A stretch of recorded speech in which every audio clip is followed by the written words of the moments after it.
Confere se entrei ao vivo. Tá gravando. Ok, já estamos ao vivo. Vamos aguardar um pouco, porque geralmente as pessoas começam a chegar aos poucos e o Facebook tem um delay também, entendeu? Beleza. Tá gravando. Tá na sua página, né? Tudo certinho. Na minha página, é isso.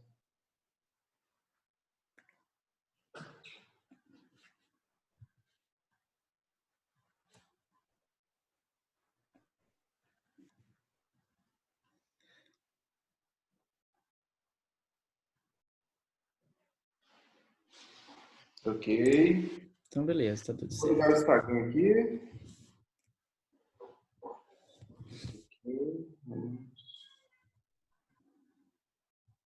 Romanos capítulo 12, versículo 2.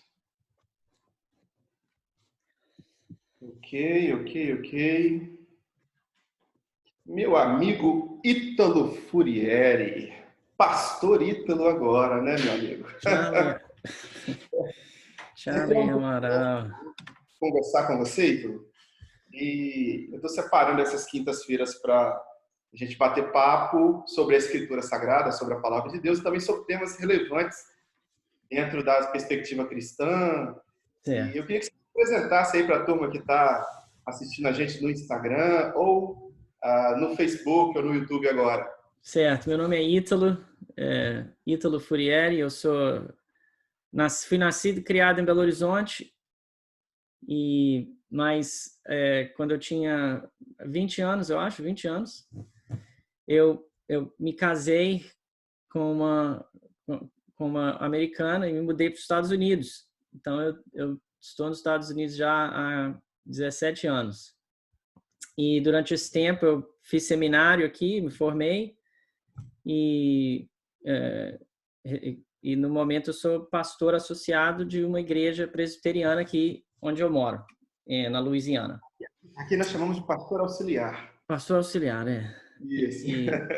E eu sou... eu e o Charlie, a gente se conhece o quê, Charlie? Já há Há muitos anos. Eu conheci 18 você anos, 20 anos. enquanto eu fazia seminário. Eu É. ainda tinha 30 quilos a menos. Eu tinha 5 filhos a menos. Eu tenho cinco filhos. 5 filhos, hein, Ítalo? Que bênção, hein? Glória a Deus. Crescer e multiplicar. Encher a Deixa eu terra. aproveitar, deixa eu aproveitar aqui a nossa audiência e hoje eu estava lendo sobre os Estados Unidos. Certo. Eu li que o índice de mortes aí chegou a 31 mil vítimas do coronavírus, é isso mesmo? Qual Eu que é a acho sua que opinião dessa informação? Nós estamos recebendo a informação correta? eu acho que sim. Eu vou dar uma checada aqui na fonte que eu acho que é mais confiável. E Mas eles estão fazendo uso político do vírus aí também nos Estados Unidos? Aqui no Brasil está fazendo muito uso político. eu acho que eu acho que o mesmo clima político que vocês têm aí nos Estados Unidos no momento é similar ao clima político aqui. As notícias são politizadas, é um ano de eleição presidencial nos Estados Unidos e todas as notícias estão sendo minadas por contexto político, entendeu? Eu acho que tem uma diferença na constituição do país, né?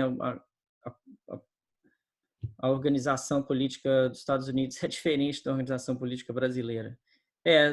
As mortes estão mais ou menos perto dos 30 mil.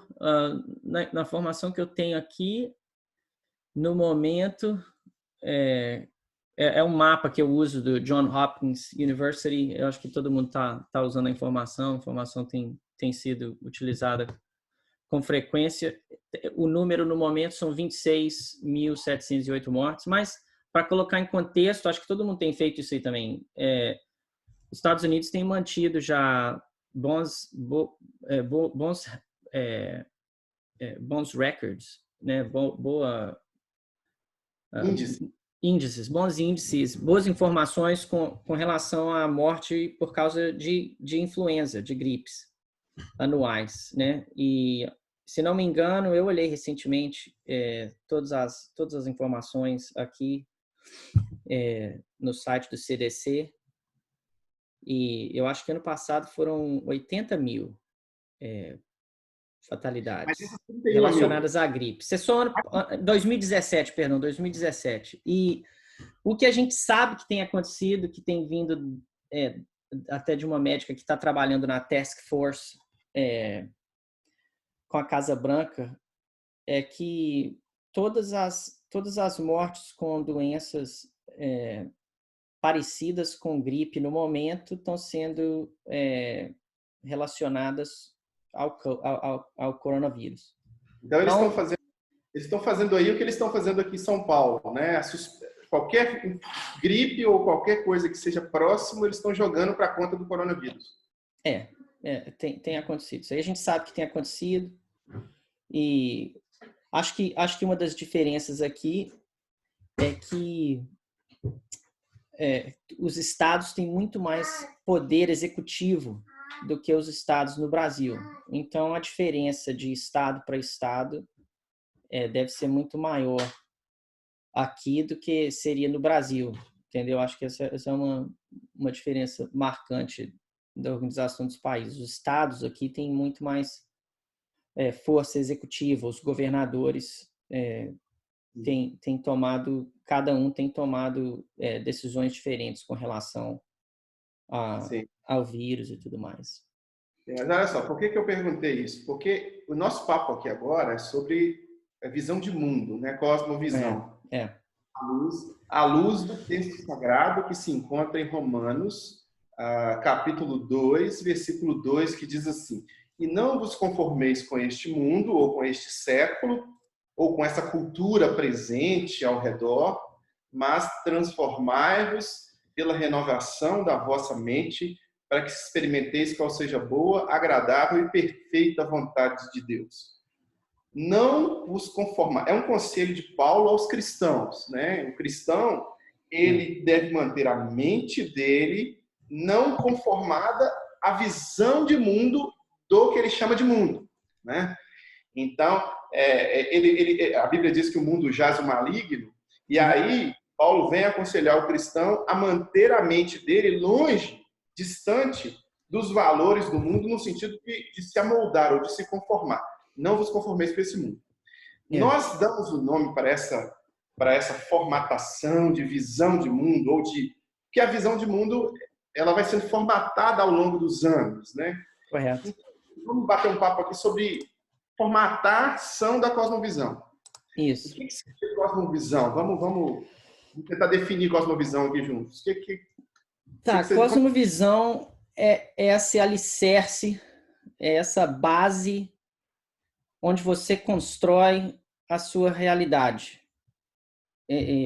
São as pressuposições que você tem sobre o mundo, e toda a realidade você vê através dessas pressuposições. Tem várias formas de dar ilustrações e analogias. Uma analogia é assim: a gente conta uma história sobre a realidade. A gente conta uma história sobre a realidade. E essa história que a gente conta sobre a realidade é como a gente vê a realidade. É a nossa percepção do que é real. É como se a gente vê o mundo, todo mundo é assim. Eles veem o mundo através de lentes, né? Todo mundo coloca a cosmovisão deles, entendeu? E eles veem o mundo através dessa cosmovisão. Todo mundo é assim. E muitas vezes você esquece que você está usando uma cosmovisão. Você esquece que você está usando as lentes. É como se fosse... Todo dia a gente sai de casa e a gente vive na atmosfera, no ar. Mas muitas vezes a gente não percebe que a gente está andando pelo ar. A gente está navegando pelo oxigênio, pela atmosfera. Mas isso seria uma cosmovisão. E cosmovisão, ela é formada por respostas para perguntas que têm significado último, que são de último significado. Ou seja, quando a gente conta uma história sobre a nossa vida, né, sobre a nossa realidade, você perguntou, Ítalo, de onde você é? Eu sou de Belo Horizonte. Imediatamente você me vê através dessa realidade. O Ítalo é de Belo Horizonte, de vez em quando ele vai falar trem, sou, uai, é normal, porque ele é de Belo Horizonte. Entendeu? Ele vai colocar as palavras todas juntas mas você perguntou uma pergunta. Agora, com relação à realidade do mundo, a gente pergunta as mesmas perguntas para contar essa história sobre o que é a realidade. Então, quais são essas perguntas que a gente pergunta? As perguntas de significado último. Elas são perguntas essenciais à vida. Perguntas assim, existe Deus? Deus é real? Existe um Deus ou vários deuses? Se existe um Deus, quem que ele é? Eu posso conhecê-lo?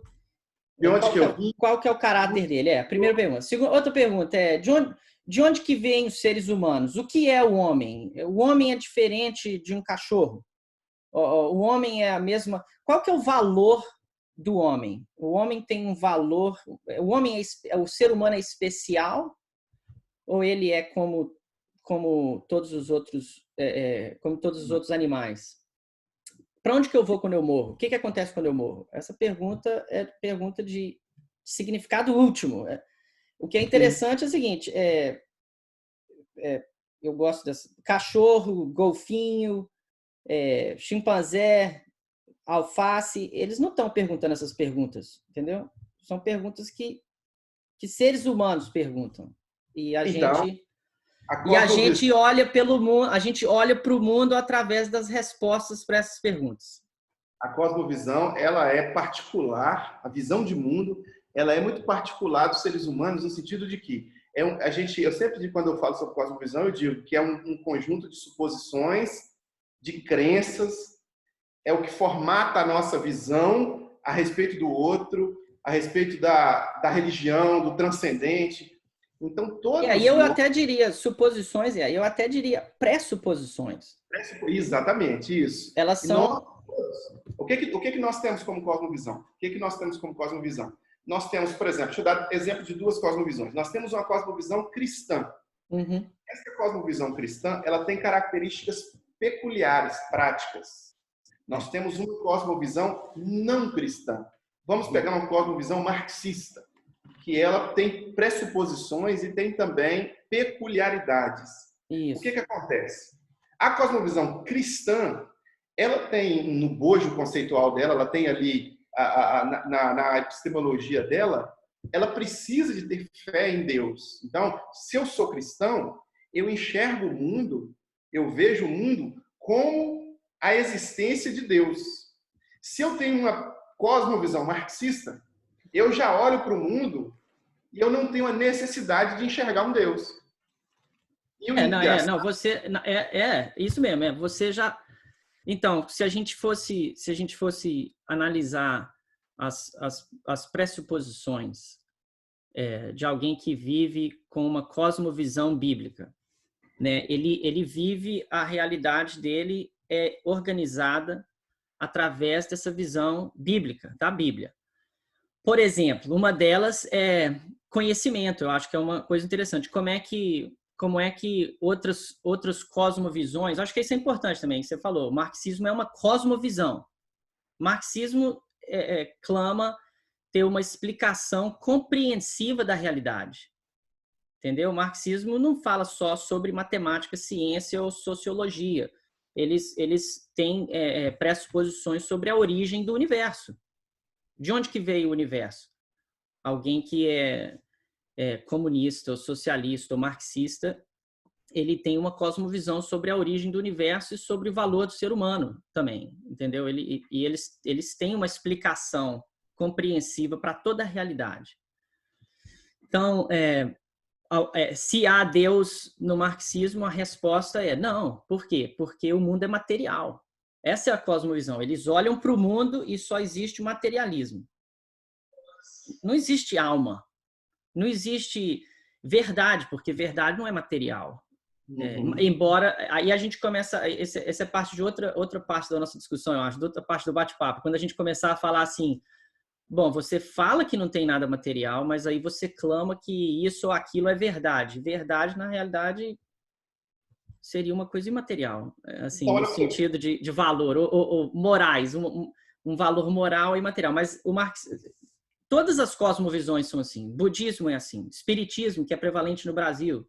Espiritismo tem uma cosmovisão. Os espíritas, eles andam pela rua, quando eles veem as coisas acontecendo, na cosmovisão do espírita, os espíritos estão em controle de todas as coisas que acontecem. E por que, então, que eu faço, que eu tento me conectar com espíritos? Porque eles são os espíritos que controlam o mundo. Então, eu tenho que estar em contato com esses espíritos, eu tenho que manipular os espíritos, eu tenho que ter acesso àquilo que controla o mundo.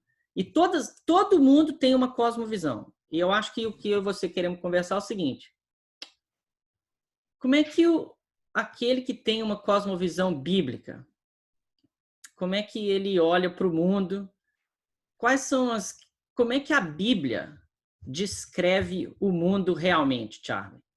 Exato. Eu acho que essa que é a questão.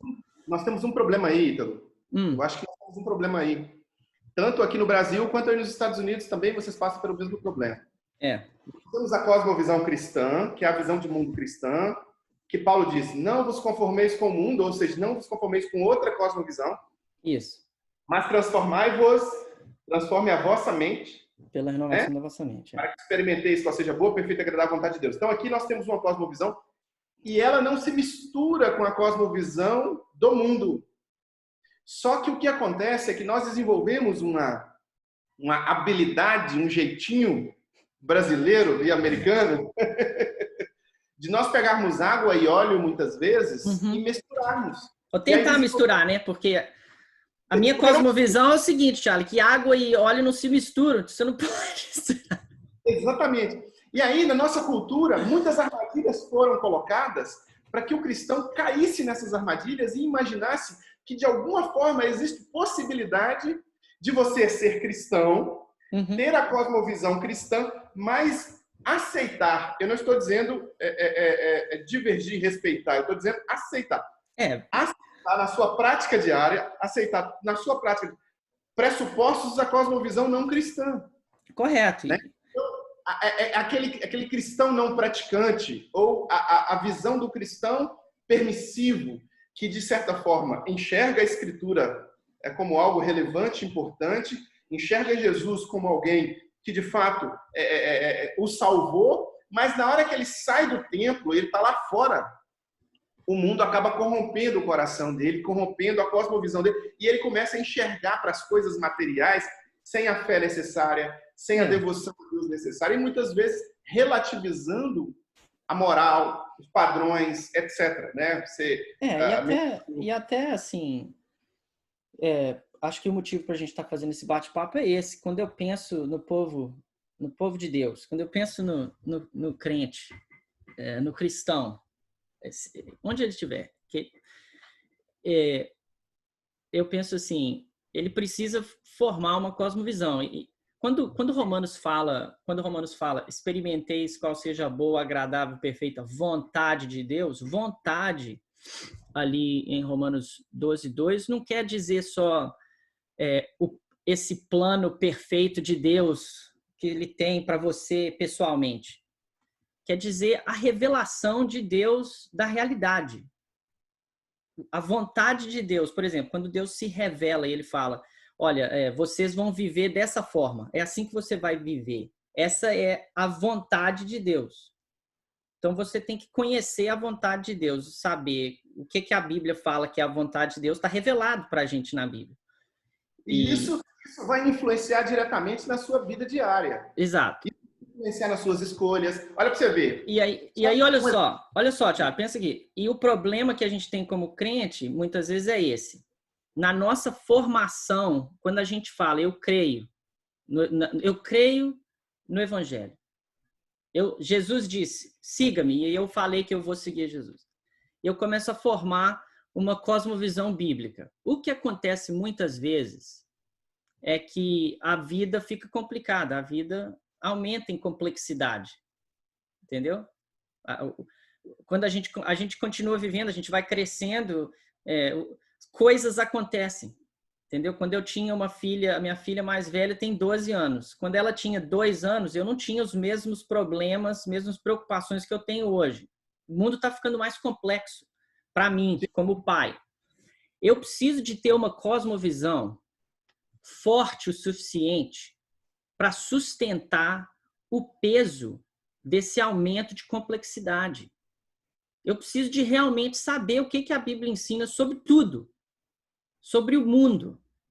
Ou seja, eu preciso de ter uma cosmovisão compreensiva, que cabe todo o universo dentro dela.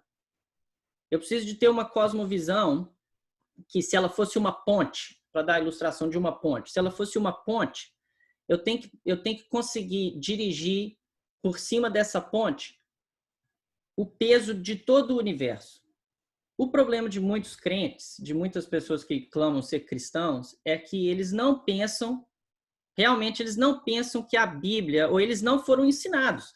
Que é por isso que eu tenho muita compaixão. Realmente, talvez você não tenha sido ensinado a cosmovisão bíblica, porque você pensa que a cosmovisão bíblica não consegue suportar o peso da complexidade do mundo. Por exemplo, é daí que vêm as perguntas. Por que você não crê mais em Jesus? Porque eu não penso que a Bíblia é a palavra de Deus, porque eu sei que são cópias e cópias e cópias e cópias. E pronto, seu mundo... Você não sabia que a Bíblia eram cópias. Aí alguém te falou isso um dia. Aí seu mundo cresceu. E você não tem uma cosmovisão bíblica para entender por que a gente ainda assim tem a palavra de Deus. Aí você adota uma outra cosmovisão. E vai acontecendo isso. E, por exemplo, no caso do marxismo, comunismo, contra outras formas de organização da sociedade, a gente acha que, então a Bíblia não tem sabedoria o suficiente, não tem uma cosmovisão grande o suficiente para lidar com os problemas da sociedade como o marxismo tem. Então, eu vou deixar o cristianismo e adotar o marxismo. Eu vou adotar... Ou fazer uma junção das duas coisas, né? Fazer essa mistura. Inclusive, aproveitando essa deixa, a Eliana Furieri, que por sinal é sua irmã, uma pergunta aqui. Há misturas de cosmovisões? Lili, justamente sobre essa questão. O cristão brasileiro, especificamente, eu vou falar do contexto brasileiro, o Ítalo ele está mais gabaritado para falar sobre o contexto americano, porque mora lá há muito tempo, mas no contexto brasileiro, nós temos essa ideia de que é possível a gente adequar ou adaptar ao mundo a cosmovisão cristã. Tanto que nós temos muitos cristãos marxistas, né, que aí advogam a ideia do marxismo, muitas delas que desconhecem realmente o bojo do marxismo, né? Você tem aqui, a cosmovisão cristã, ela tem pressupostos bíblicos, epistemológicos, que são antagônicos à cosmovisão, a outras cosmovisões. Eu não consigo ser, ao mesmo tempo, por exemplo, um cristão e um assassino, ou um cristão e um sequestrador, ou eu não consigo ser cristão e ser estuprador de mulheres. A visão de mundo desses bandidos, né, o nome certo é bandido mesmo, não é vítima da sociedade, não. A visão de mundo desses bandidos é diferente da visão de mundo do cristão. Então, é água e óleo. Não dá para você ser cristão acreditando na Escritura e, ao mesmo tempo, duvidar. O problema nosso, e aí é onde eu queria chegar, o problema nosso é que nós aprendemos muitas coisas e uma delas é sermos cristãos templários, sermos cristãos de templo, da igreja.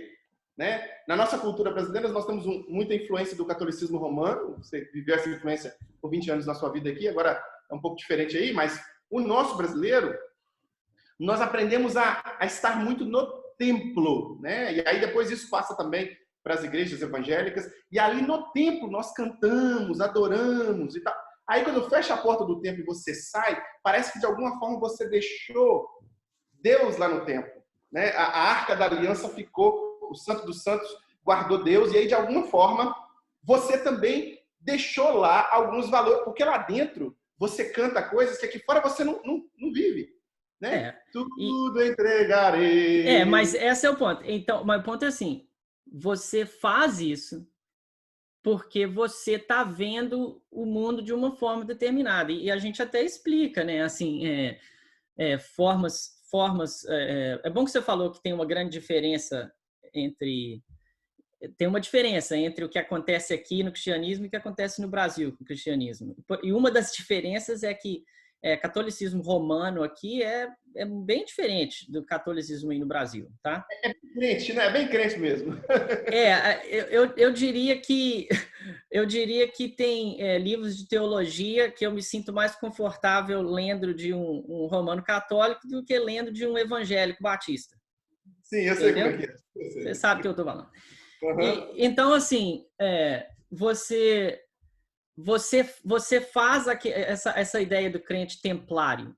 Você é um crente templário porque você está olhando para certas coisas no mundo, da forma como você está contando a história da realidade, tem a ver com a justificação, como você vai ter perdão dos pecados. Então, você faz esses trabalhos, essas obras, e tem a ver com a forma que você vê o mundo, você vive, entendeu? Mas eu acho que,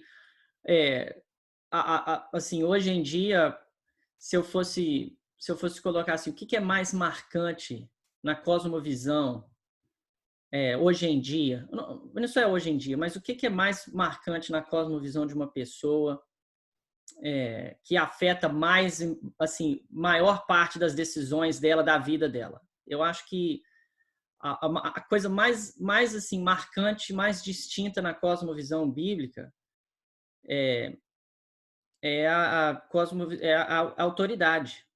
De onde vem a autoridade? Quem que tem autoridade?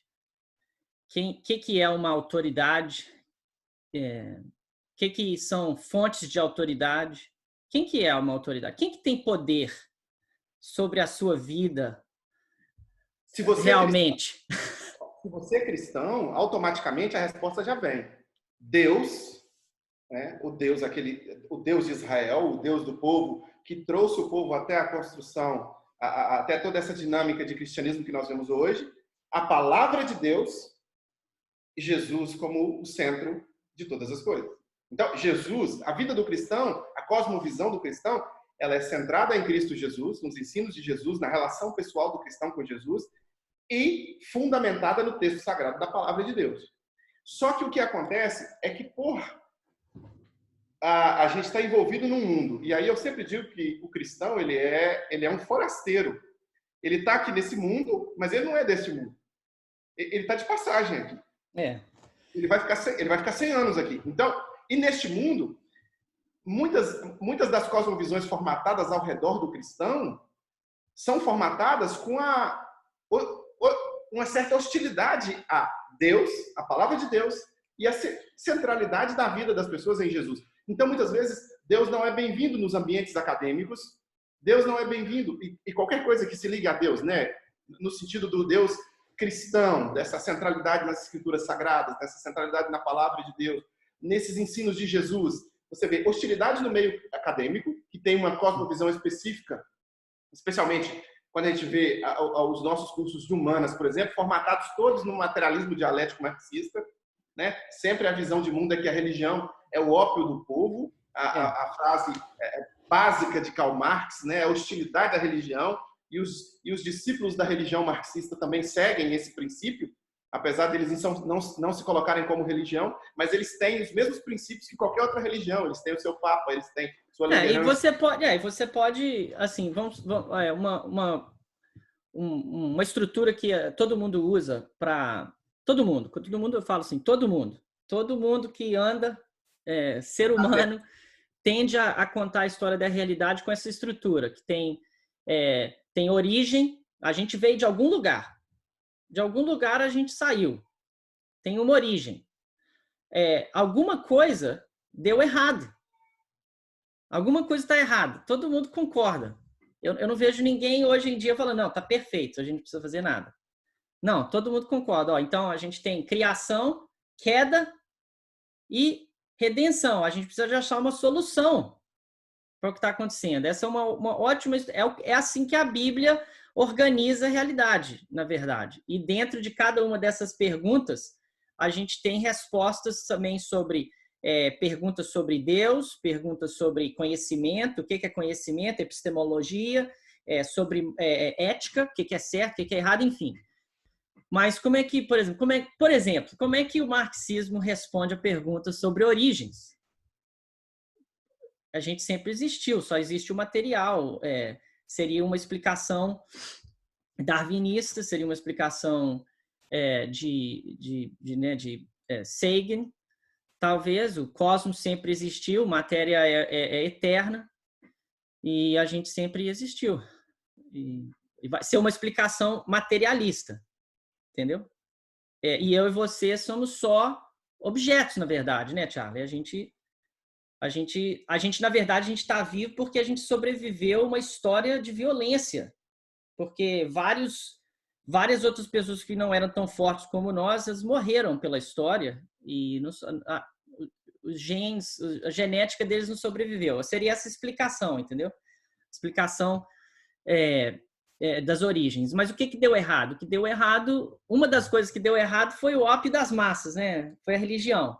Mas para uma visão de mundo, para uma cosmovisão marxista ou materialista, dialectic materialism, materialismo dialético, que você falou, seria que o que deu errado foi que alguém falou que tinha a verdade e usou a verdade para subjugar os mais fracos. E agora os mais fracos têm que se voltar e se organizar para ganhar poder. Aqui você tocou num ponto que, para mim, é um ponto muito decisivo na vida, na falta de convergência ou na divergência completa de cosmovisões. Na cosmovisão ateísta, marxista e pós-moderna, né, que predomina hoje os espaços públicos, nos espaços culturais, na academia, essa cosmovisão, para eles, não existe verdade objetiva. Não existe. A verdade ela foi ela foi relativizada com um objetivo claro de desconstruir as mentiras, de desconstruir a verdade e substituí-la por mentiras. Essa que é a grande verdade. Mas a relativização da verdade, ela vem num tempo em que confunde a cabeça das pessoas você não poder afirmar que, de fato, aquilo ali é verdade. E por que, por exemplo, por que eu falei que a autoridade... Aí, continuando, eu vou voltar nesse ponto de autoridade. Aí, continuando, foi isso que deu errado. O que deu errado é que alguém tem mais poder do que o outro. E ele subjuga o outro. Então, aquele que não tem poder tem que buscar mais poder. E quando todo mundo tem o mesmo poder, a gente chega no estado de redenção. A utopia marxista. Todo mundo tem o mesmo poder, a mesma quantidade de poder, a mesma quantidade de recompensa pelas habilidades deles. Ninguém tem mais ninguém é valorizado mais pela habilidade do que o outro. Ou seja, a gente é todo mundo igual, né? Não tem competição, não tem. Seria a redenção da visão marxista. E a gente vê que na cosmovisão bíblica, origem é o quê? Deus criou todas as coisas que existem. O que deu errado? O homem se rebelou contra Deus e pecou. E a criação toda paga o preço. Entendeu? E redenção é em Jesus. Redenção está em Jesus, que não só perdoa pecados porque ele pagou o preço, mas ele promete reconstruir a criação dele, um novo céu e uma nova terra. Redenção e restauração. E todas as religiões, todas, elas têm que contar essa história sobre a realidade. Não é só o marxismo, que eu também não tenho problema de me referir ao marxismo como uma religião. Porque exige, igual você falou, fé e tem profetas e tudo. tem doutrinas Tem. e excomunga. Eles vão te excomungar também, te excomungam também. Não, te excomunga, te queima na fogueira, te queima na fogueira. Por exemplo, a academia foi dominada e se você tem uma posição conservadora, de certa forma, na cosmovisão que dominou a academia, você é um herege. Por exemplo, para você ter uma ideia, deixa eu te dar um exemplo. Karina, minha esposa, ela fez economia. Certo. Ela era muito nova. Ela tinha feito na época da Zélia Cardoso de Mello ainda. Ela fez economia. E aí, agora, pouco tempo atrás, alguns anos atrás, eu perguntei para ela se ela tinha estudado na escola Ludwig von Mises. Ela falou que eu nem sabia quem era Mises. Né? E aí eu disse, e você estudou Marx? Ela falou assim, estudei Marx. Todos os Ludwig von Mises é criador de uma escola de economia. E Keynes, eu tenho certeza que ela sabe quem Keynes é também. Keynes, com certeza. Então, é uma religião estruturada que formata pensamento, que influencia e que excomunga, sim. Né? Você tem os autores ou as pessoas, por exemplo, que têm posições conservadoras. Olha para você ver, eles conseguiram transformar no Brasil a palavra conservador em um palavrão. Eles conseguiram. Então, se você chega num curso de filosofia e fala sobre Roger Scruton, por exemplo, as pessoas não conhecem. A maioria dos filósofos... Thomas Sowell, ninguém sabe quem é Thomas Sowell. Não sabe quem é, porque a religião marxista acabou dominando os espaços acadêmicos, acabou dominando os espaços midiáticos, de certa forma. E aí, o cristão acaba recebendo essa influência, e quando ele se contrasta, essa influência que contrasta com a palavra de Deus, muitas vezes, a palavra de Deus fala de uma verdade objetiva. E Jesus é a verdade. Artigo definido. Eu sou o caminho, a verdade e a vida. Ninguém vem ao Pai a não ser por mim. Ninguém vai a Deus a não ser por Jesus. Ponto. Isso é a verdade.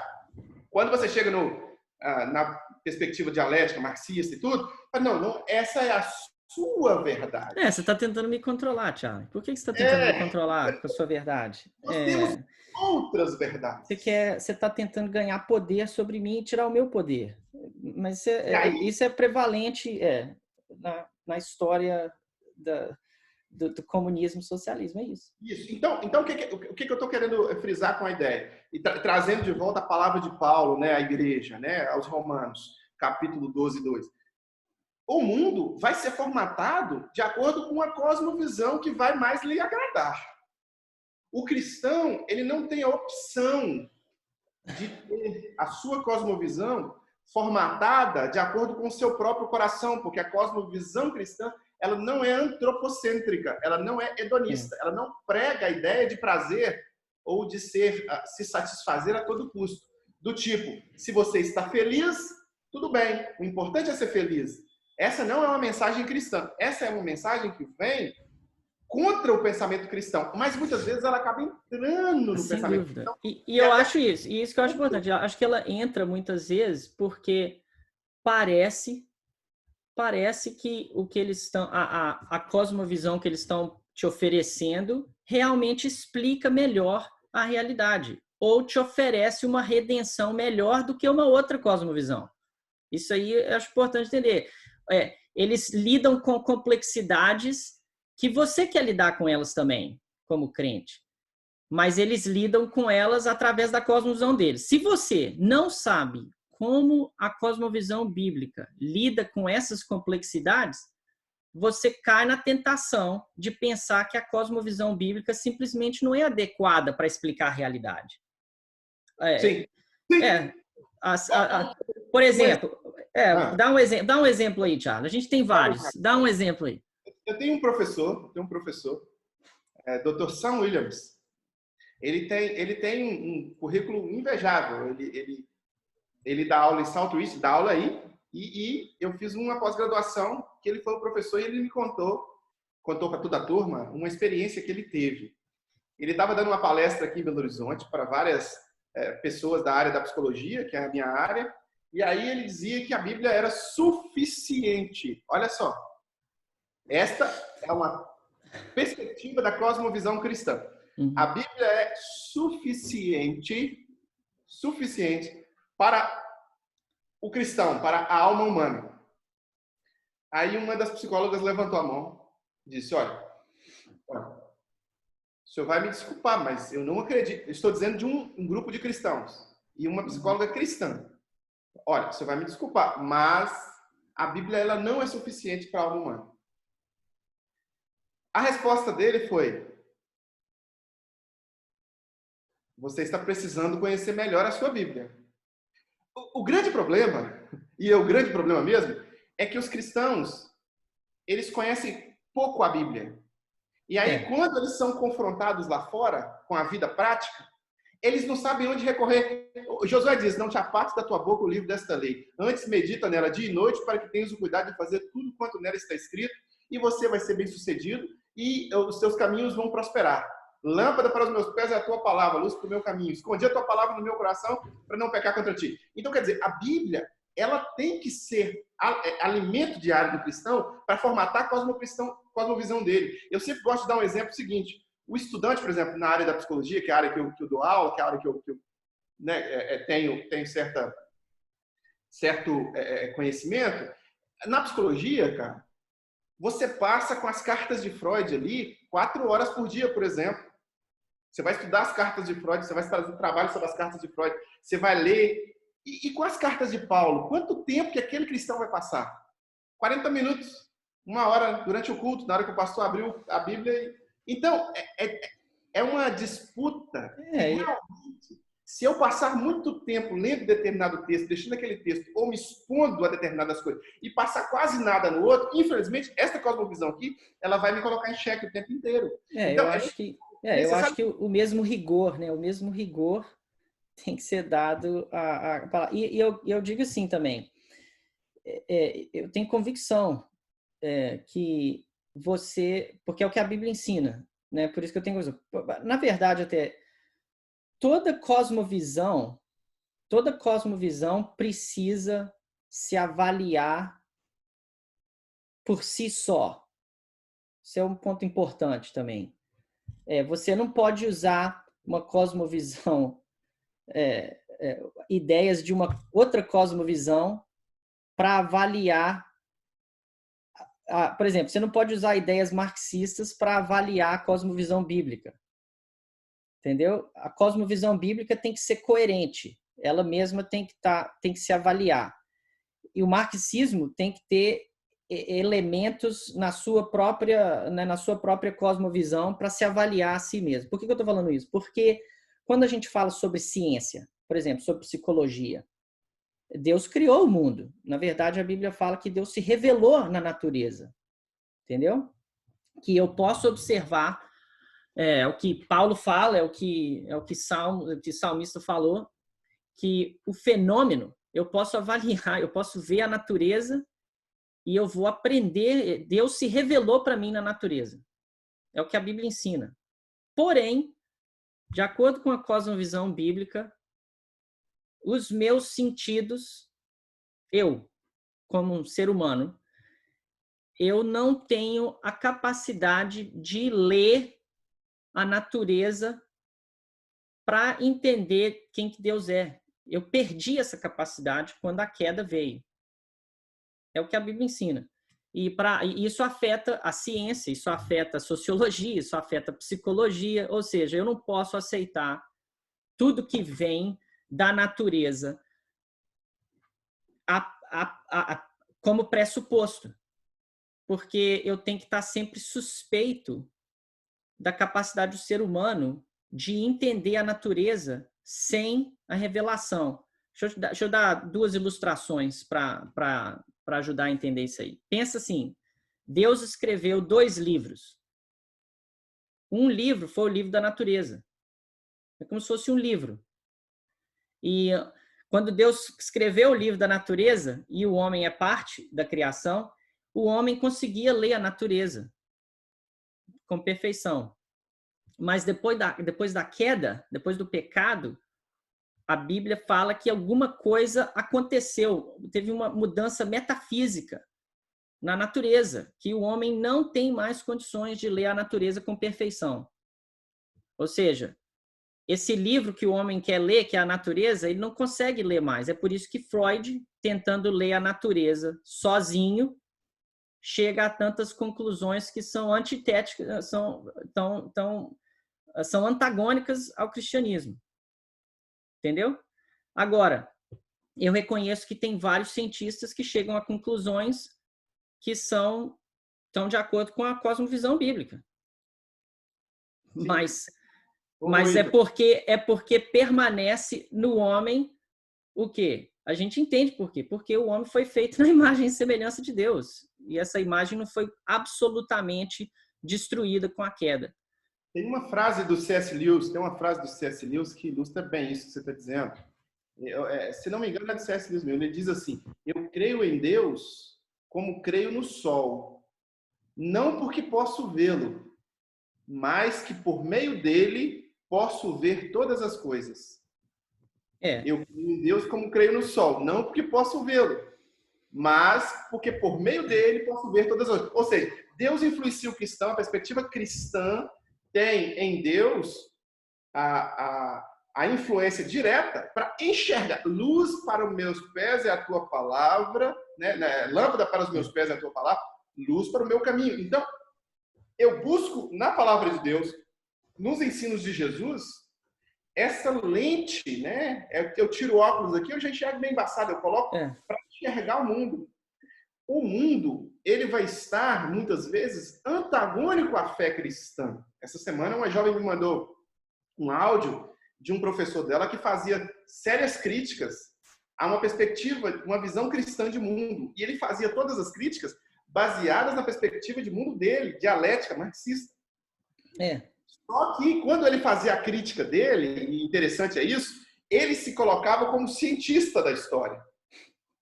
E, na verdade, o que ele estava criticando, ele não apresentou fundamento nenhum da crítica dele na ciência, somente no achismo dele. Então, muitas vezes, a cosmovisão que está fora do templo, que está ao redor, que o apóstolo Paulo chamou de presente século, ou de mundo, ela vai ser antagônica, ela vai ser contrária à fé cristã, e o cristão tem que estar alicerçado na Escritura, na palavra, na comunhão, na oração e na busca de sabedoria divina, né? E a gente tem que buscar sabedoria. Não existe cristão que não tenha que buscar sabedoria na palavra de Deus. Se você é cristão, você tem que buscar sabedoria na palavra de Deus. Não tem jeito, não tem outra fonte de sabedoria. A sabedoria não está em outro lugar, ela está na Bíblia. A Bíblia fornece sabedoria. Óbvio que a graça comum distribui inteligência, sabedoria por aí, mas a fonte primária da sabedoria, ela está na Bíblia. E aí o cristão, ele vai encarar cosmovisões antagônicas e ele tem que ter, de certa forma, um certo discernimento para se posicionar sem que o mundo permeie e misture com seus valores e faça com que, de alguma forma, a sua cosmovisão seja alterada. Aqui que está o alerta do apóstolo Paulo. Não vos conformeis com este mundo, mas transformai-vos. É a vontade de Deus. E tem sempre a pressão do mundo e a pressão dos nossos, né? A pressão do mundo, a pressão da nossa fraqueza nesse sentido, né? A gente vive aqui. A pressão com a cosmovisão bíblica, pressões espirituais, existe um mundo espiritual e as pressões dos desejos, né, de pecar vão estar sempre se apertando contra, vão estar sempre contra a cosmovisão bíblica. Mas assim, eu acho importante citar que a cosmovisão bíblica realmente é o que explica a realidade para a gente da melhor forma, assim, da forma correta, porque nada mais faz sentido. Nada faz sentido. Eu quero dar um exemplo, por exemplo.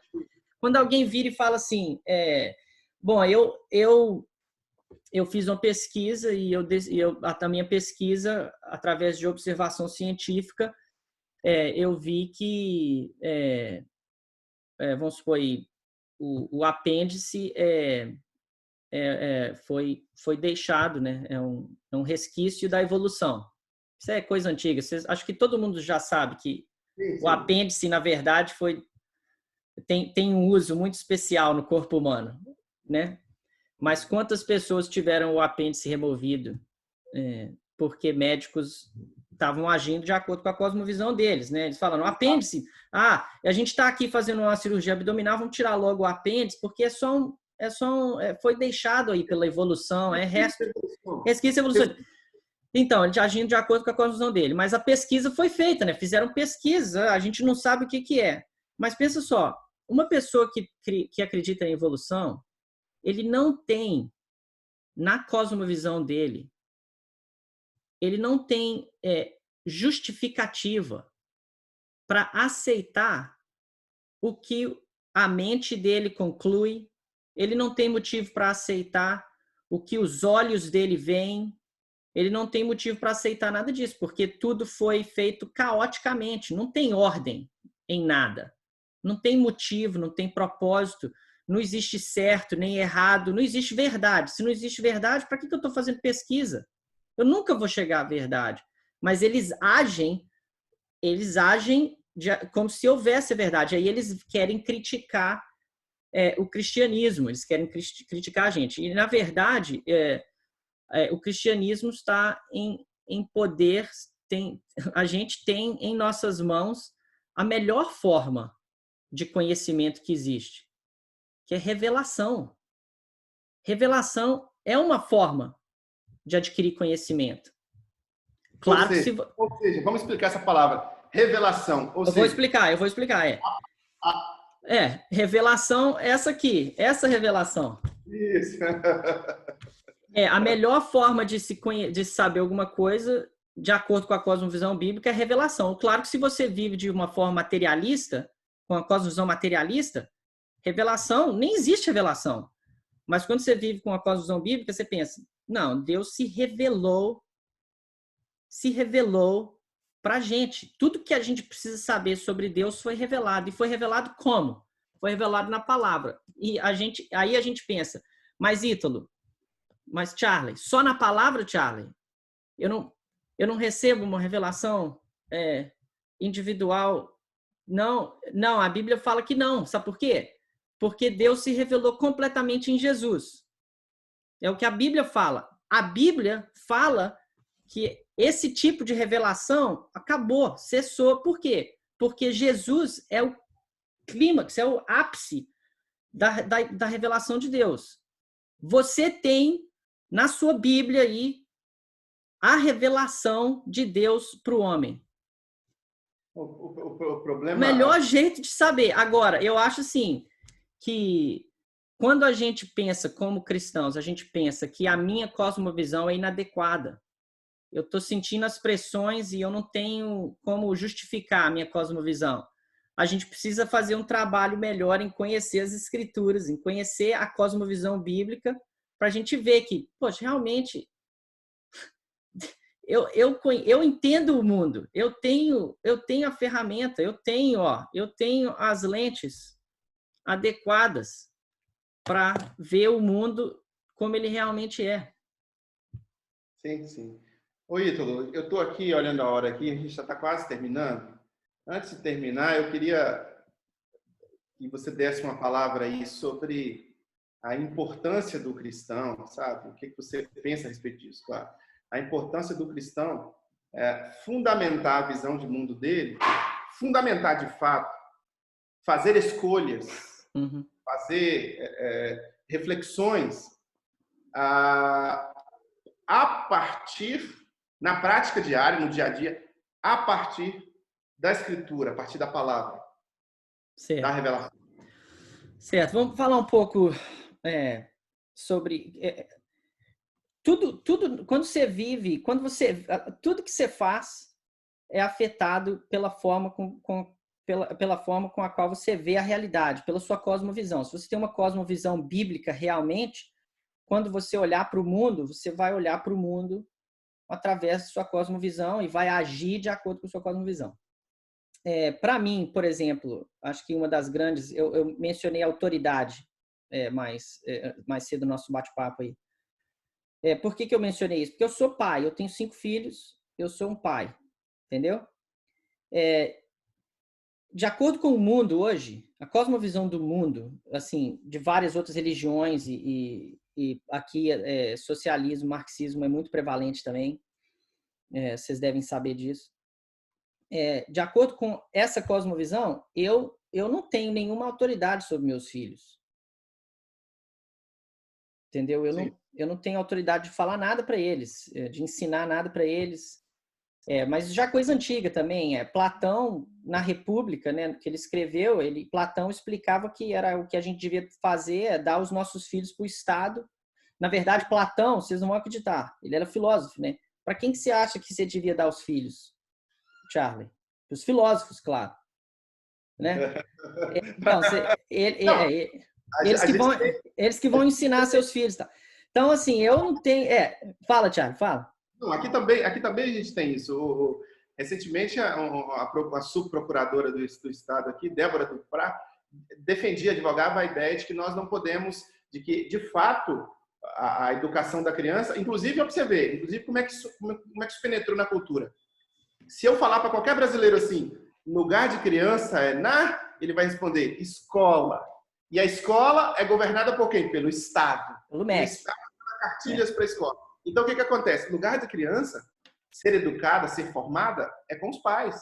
É moral, ética, escolha, sexualidade, tudo isso é dentro de casa. Mas a visão marxista toma para o pai, toma para o Estado aquilo que deveria ser função do pai. Exatamente. E essa questão da autoridade da família é importante, mas porque ela permeia toda essa história da realidade, entendeu? Da criação. Da criação a palavra criou. Da queda, a gente foi contra a autoridade de Deus. E a redenção foi quem que veio? Jesus é o verbo, ele é a palavra. A autoridade está na fábrica da criação, está no tecido da criação. Então, quando você vive como se não houvesse autoridade, entendeu? Começa a ser um problema. E para o crente, ele precisa começar a entender biblicamente essas estruturas de autoridade.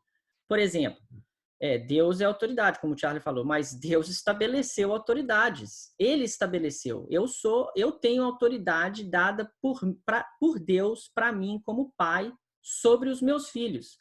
Se eu virar e falar assim, não, quem sou eu para ter autoridade sobre meus filhos?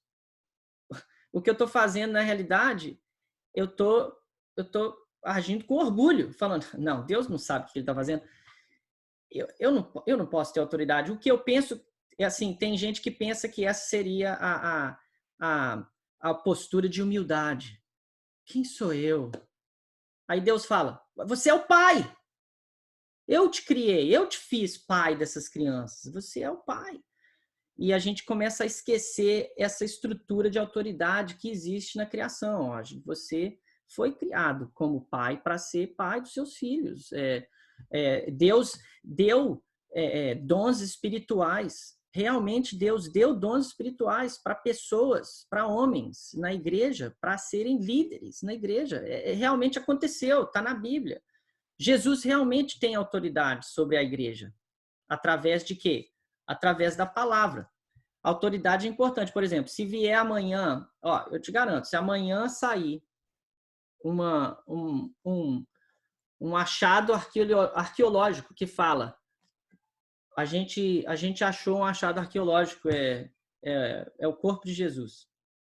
Achamos. O que eu vou falar? Eu vou aceitar a autoridade da arqueologia como se eles tivessem a última autoridade. Eles são a autoridade.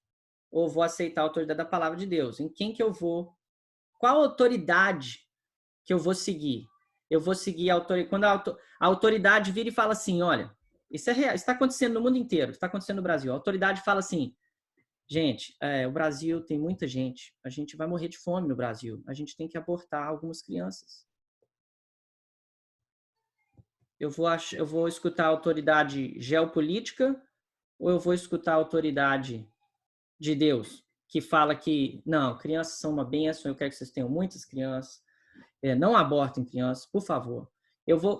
Qual autoridade? Quem que tem autoridade sobre mim? Se alguém virar e falar que tem autoridade sobre mim, ela tem que vir da palavra de Deus. Aí que a gente começa a entender que é muito importante para o governo de qualquer nação que os crentes estejam muito influentes, porque a Bíblia realmente fala que as autoridades políticas foram estabelecidas por Deus. Quem que é a autoridade no Brasil, no sentido de autoridade política? Entendeu? Isso aí eu vou deixar para os brasileiros se virarem. Mas essa é a ideia. Por exemplo, aqui eu posso te falar como é que a gente faz. Aqui nos Estados Unidos, se alguém virar para mim e falar assim, Ítalo, qual que é a autoridade política dos Estados Unidos? Primeiramente, a Constituição. A gente tem uma Constituição de 1789. Essa é a primeira autoridade política aqui. A gente vai, quando a Bíblia fala em Romanos 13, respeito às autoridades, o governo, eu estou pensando imediatamente na Constituição norte-americana de 1789. Então, tudo que a gente faz, as decisões que a gente toma no seu trabalho, na sua família, para o crente, elas começam a vir por essa cosmovisão bíblica. E eu acho que a autoridade é um tema, principalmente hoje, Thiago. Para a vida do crente é essencial. Sim, garoto. Foi muito bom falar com você. Eu vou pedir para você orar aí para gente. Mas antes do Ítalo orar, eu queria só deixar um recado aqui para você que nos assiste agora. Primeiro, para você que é cristão. Quando o apóstolo diz, não vos conformeis com esse mundo, mas transformai-vos, né? Transforme sua mente. Ele está te dando o antídoto para você experimentar a boa, perfeita e agradável vontade de Deus no mundo perdido. O mundo ele está de fato, obrigado. O mundo ele está de fato perdido. Confuso. O mundo ele está de fato caminhando para a autodestruição. E ele vai emanar influência sobre a sua vida. Você tem uma escolha como cristão de permitir que o mundo influencie a sua vida ou de permitir que a palavra de Deus, que o Espírito Santo de Deus que convence do pecado, da justiça e do juízo e os ensinos de Jesus Cristo influenciem a sua vida. Você escolhe o que você vai deixar entrar na sua vida e o que você vai fechar a porta. O conselho do apóstolo é que você feche a porta para o mundo, feche a porta para as influências que não estão alinhadas com a Escritura e que você realmente se aprofunde no ensino da Escritura, no aprendizado da Escritura e deixe a sua mente ser transformada a ponto de você pensar biblicamente, que a sua cosmovisão seja repleta de ensino bíblico. E este é o recado para você que é cristão. Para você que não é cristão, que nos acompanha agora, eu aconselho você, e se eu puder te dar uma dica, continue pesquisando sobre a cosmovisão cristã. Ela só tem todo o Ocidente formatado. Todo o Ocidente foi formatado dentro do pensamento da moral judaico-cristã. Se nós temos respeito, o homem tem posição de respeito às mulheres, se a mulher pode trabalhar, se ela pode votar, se ela pode exercer papel na sociedade, se ela pode ter um marido só também, graças à cosmovisão cristã. A cosmovisão cristã, ela formatou a moral e a ética do Ocidente. Então nós temos uma influência muito grande. E com ela, não só o Ocidente, a parte espiritual, que você que não é cristão talvez esteja interessado, pesquisando e tudo, ela é extremamente importante. E Jesus tem um plano muito especial para a sua vida. Assim como tem para mim, do Ítalo, de todos nós. Talvez você já esteja chegando a esta resposta, a este ponto, que Deus quer, de certa forma, através de Jesus, fazer uma diferença necessária na sua vida. E formatar, mudar, transformar a sua visão de mundo, a sua cosmovisão. Então, continue firme, continue pesquisando. Talvez chegou o momento de você se entregar a Jesus. Se entregue a Jesus. Deixe as barreiras cair. Faça um compromisso com Ele. Convide Ele para caminhar com você. E permita-se ser moldado por Deus e por sua palavra, como é da boa, perfeita e agradável vontade de Deus.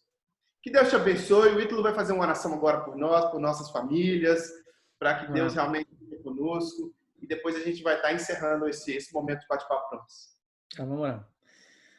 Deus Todo-Poderoso, Criador dos céus, da terra e Redentor de toda a sua criação, nós nos colocamos na sua presença e pedimos pela sua bênção a todos os que estão ouvindo. Pedimos também pelo seu conforto às pessoas que estão lidando com dificuldades relacionadas ao coronavírus, aqueles que perderam familiares. Senhor, o Senhor sabe todas as coisas, o Senhor conhece. Nós pedimos que fortaleça a cada um. Nós pedimos sabedoria para os governantes, pedimos sabedoria para a população, para o cidadão, especialmente para aqueles que clamam que têm uma cosmovisão bíblica, que eles possam realmente entender como olhar a realidade através dos olhos que o Senhor nos deu, que é a palavra de Deus, que é a sua palavra. Senhor Jesus, quando você veio, você abriu os olhos dos cegos, você deu audição àqueles que não podiam ouvir, você transformou aquilo que estava quebrado em uma coisa nova. E nós pedimos que, espiritualmente falando, faça a mesma coisa, o mesmo trabalho na vida de cada um que está ouvindo, Senhor. Que o Senhor possa continuar a fortalecer o Charlie, a mim também, e a todos aqueles que com ansiedade querem ver ao Senhor Jesus, e que o Senhor possa nos dar no seu Espírito sabedoria e entendimento na sua palavra, para que nós possamos ser de grande influência nas nossas cidades, no nosso país. Amém. Senhor, nos guarda, em nome de Jesus oramos, amém. Amém. Ítalo, meu querido, foi um privilégio conversar com você. Nós vamos fazer outros momentos. O prazer foi meu, sem dúvida. O tempo é curto, né? O tempo é curto. Então a gente vai encerrar agora. Que Deus te abençoe, Deus abençoe você e Deus abençoe todos nós. Um abração, Thiago, com Deus. De bom. Ô, Thiago, desliguei o streaming. Compartilha lá, deixa